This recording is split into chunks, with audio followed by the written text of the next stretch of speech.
Сказки на слушна.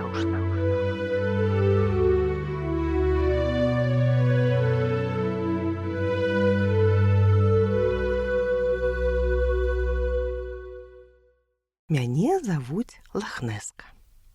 Казка. Аўтар Алена Масла. У невялікай сажалцы апалоннікаў ажыну кішыць. Неўзабаве яны адгадуюць лапкі, скінуць хвосцікі і стануць жабкамі. Гэтага чакае, не дачакаецца і апалонік Апалон. Апалонам яго называла адна з дарослых жаб. Яна часта наведалася да сажалкі паглядзець, як расце маладняк.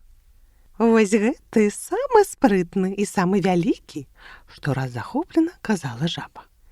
«Якая дасканалая форма галавы, а хвост сапраўдны Апалон». Пра Апалона, бога прыгажосці, жаба даведалася, калі лавіла камароў пад вокнамі мастацкай вучэльні і пачула лекцыю па гісторыі старажытнай Грэцыі. Ад той пары яна не ўпускала нагоды паказаць сваю адукаванасць. Так Апалонік атрымаў мянушку і перакананне, што быць вялікім несумненнае шчасце. Слова «вялікі» пульсавала ў кожнай яго жылцы, але ў тайне Апалон пераймаўся. «Жабка застанецца жабкай, нават калі падрасце.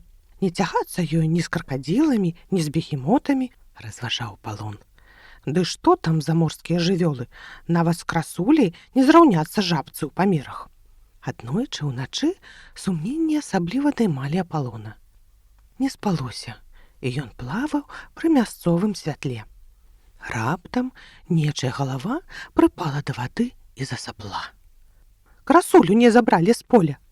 Перапалохаўся Апалон і штодуху сігануў на глыбіню. Каровы красулі Апалонік баяўся.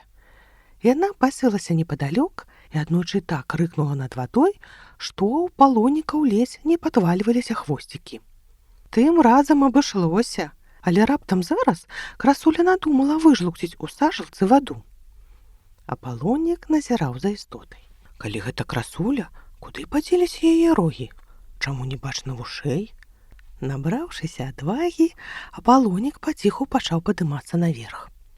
Вочы істоты зіхацелі, адбіваючы мясцовае святло.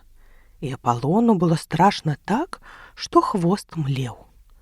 Аднак цікаўнасць была мацнейшай, і ён вытыркнуўся з вады. «Ты хто?» — уздыхнула істота, і ў яе голасе Апалонік пачуў захапленне. «Я Апалон». Апалонік выкаціў колам грудзіну і наструніў, каб выдаваць большым хвост. «Мяне кожны ведае, а ты хто? Такой грамадзіны я тут раней не заўважаў».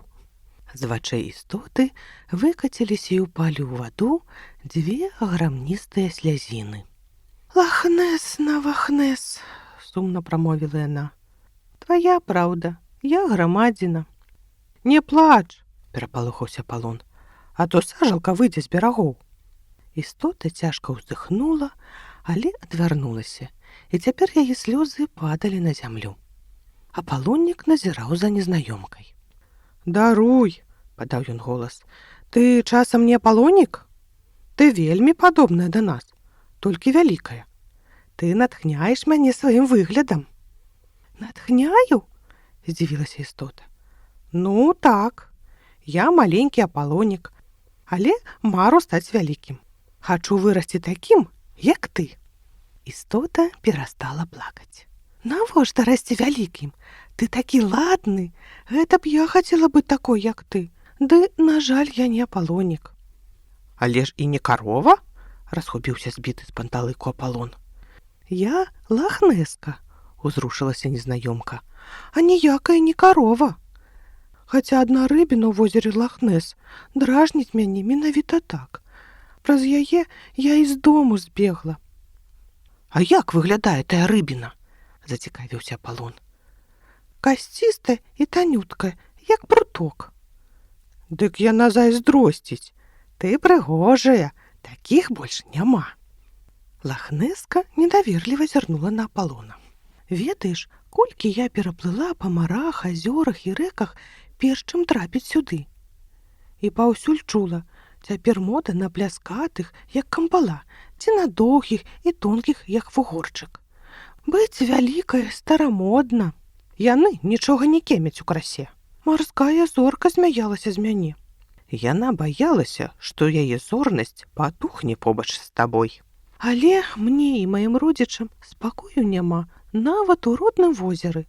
Думаюць, калі мы такія вялікія, дык пусцімся ўсіх крыўдзіць, а мы самі хаваемся ад свету.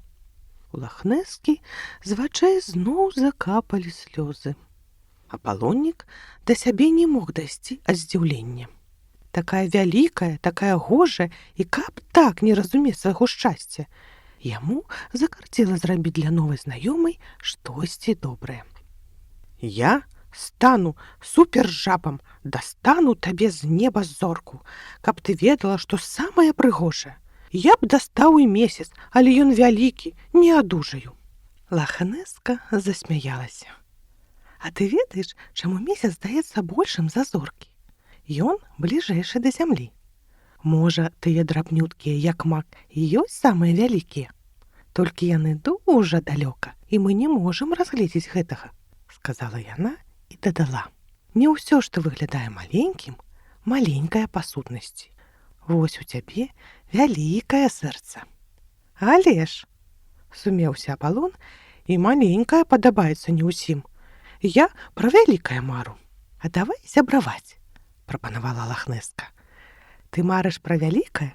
Мяне захапляе маленькае. Нам будзе цікава разам.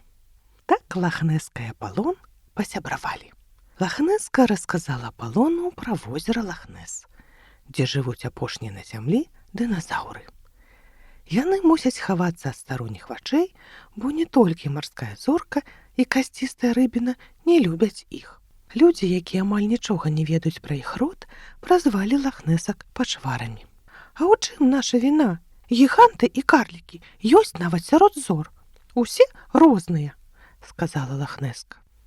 Сябры сцішыліся, думаючы пра разнастайнасць свету. Раптам па небе пакацілася зорка. Трэба было паспець загадаць жаданне. «Хачу стаць прынцэсай», — падумала Лахнеска. «Хачу стаць рыцарам, каб бараніць яе», — загадаў Апалон. Пашчасціла сябрам. Зорка, на якую яны загадалі, выконвала жаданне адразу. Зараз жа Лахнеска ператварылася ў вытанчаную прынцэсу. Апалон — у годнага рыцара. Нібы у эльфаў у іх выраслі крылцы. Сябры лёталі ў небе і смяяліся так звонка, што было чуваць і над сажалкай, і над возерам Лахнес. А калі пачало днець, яны спусціліся на зямлю і зноў сталі такімі, якімі былі. Але цяпер Апалонік ні кроплі не сумняваўся, што будзе вялікім і дастане зорку з неба. Лахнеска ж абгледзела сябе з усіх бакоў і здзівілася.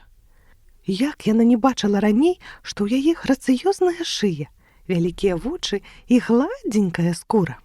«Не такая ўж я і пачвара», — падумала яна і не кінулася хавацца.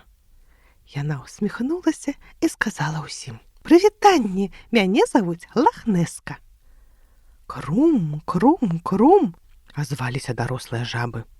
«Му!» — рыкнула ўражаная красуля і аддала гаспадыні ў 2 разы больш малака, чым звычайна. Паднялося сонца. Яно зырка свяціла і сагравала ўсіх, і маленькіх, і вялікіх. Казка наслушна.